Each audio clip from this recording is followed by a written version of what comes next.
Hi everyone, welcome to today's Legal 101. Being a Thursday, it's on environment and land law. Today we are learning about negligence and corresponding evidence. It's based on a case that was determined by Justice Nzili in 2023, and these were the facts. So a man died. He owned property, particularly land. His brother obtained grant of representation over his estate, and according to the brother, he set up greenhouses on the property. So he sued a company that was in charge of construction of culverts on an adjacent road. It was in a rural area. And he sued them and said, I had a property worth millions. I used millions to revamp this property to ensure my crops flourished. But because of your culvert and the water that comes from it, and because you did not provide proper drainage system, the water that comes from there during the rainy season directly goes into the property and has completely destroyed the farm. Therefore, I have lost crops and have had to revamp the property to a tune of 56 million. And they provided proof of having set up, of having bought material to set up a greenhouse. They also provided an assessment report to say that they had lost crops worth 56 million. Now, of course, the construction company came into the matter and put in a defense. Their witness was a quantity surveyor. If you're familiar with quantity surveyors, you know that their main function, their expertise, is in explaining or providing to contractors, independent contractors and what have you, how much material is needed for a project, how much the material will cost, and the timelines for the project. So that is who they brought as their witness. They did not bring the architects involved in the construction of the culvert. They did not bring the engineers. They did not bring the supervisors. They brought in the QS. The QS eventually provided a report on the rainfall to just indicate how much rain actually falls in that place and could it lead to the harm that is being complained of by the plaintiff.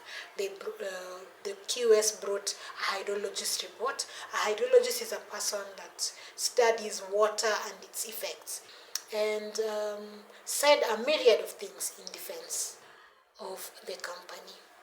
Now, bottom line was the plaintiff was supposed to prove that the construction company had a duty of care towards them. There was breach of that duty of care. As a result of that breach, they suffered damage which they said was to the tune of 56 million. And there was direct link between the negligence of the construction company to the damage caused on that property. Now, the court considered the following legal provisions. Number one, constitution, which places the function of stormwater management on the county government. Stormwater is water from rainfall or melting ice. The court also relied on the Kenya Roads Act, particularly the mandate of the Kenya Rural Roads Authority, which is to develop, rehabilitate, and maintain rural roads falling under the county governments. The court also relied on the Environmental Management and Coordination Act, and said NEMA is the organization that is supposed to supervise projects likely to have adverse effects on the environment, including affecting somebody's right to clean and healthy environment.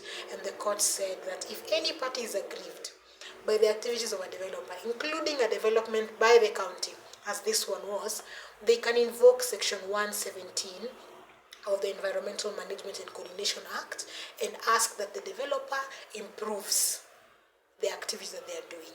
Okay, there's no drainage system, so I'll come and actually make sure there's one so that nobody is complaining.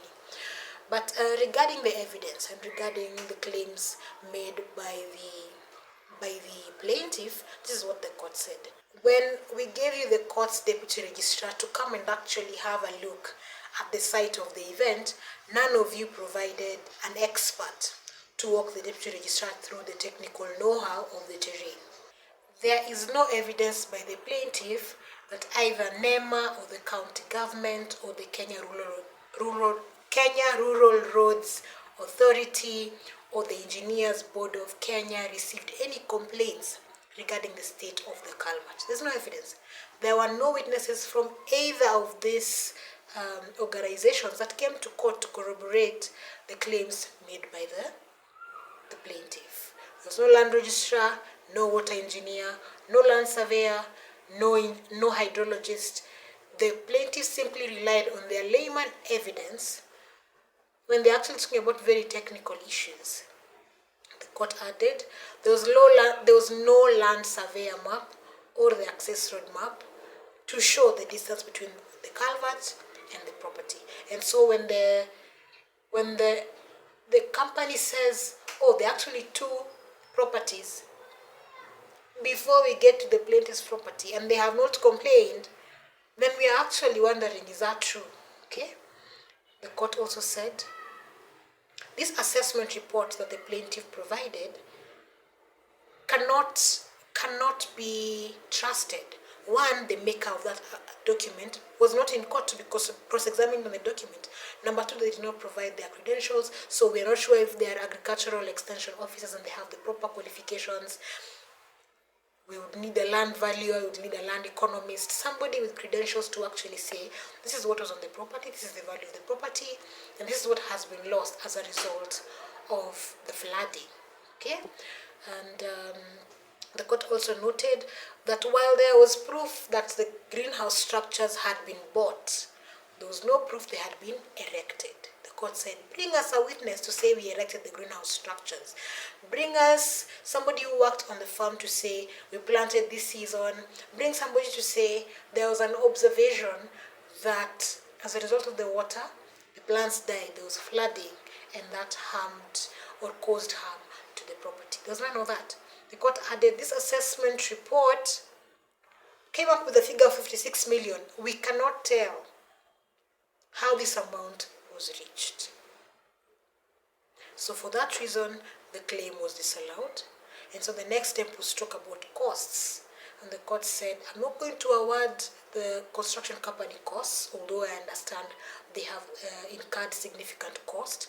And the court noted that it was because the defendant had volunteered information and said years later they went back to where the culvert was and made improvements to it. So that is something that the plaintiff should have caught on and used it to amend the documents to say, isn't this an admission? But you see, the court cannot litigate for you. You get what you ask for. Okay? Now, that is the end of today's Legal 101, but I want you to just get 4 things. Number 1, if it is your case and you're making allegations, you must have proof. Number 2, you must disclose everything to your advocate. You can't hide information thinking it is not important. Full disclosure so that they are better prepared to defend you. Number 3, you have a right to access information because one could ask, all these documents the court needed, documents from NEMA, documents from the county. Yes, they're documents that belong to a third party. How was the plaintiff supposed to access them? You have a right to access information. Use it. And you will ask the information, they might refuse to give it to you, but you must be seen to have asked. You can even go to court and say, we would like somebody from this organization summoned to come and provide these documents or show cause why they cannot provide this information. Okay? And lastly, a lot of reliance was placed on expert opinion in this case, but I just want you to understand that the court also noted as much that expert opinion can still be deemed irrelevant if it is based on illogical or irrational reasoning that is speculative and contradictory and unreliable.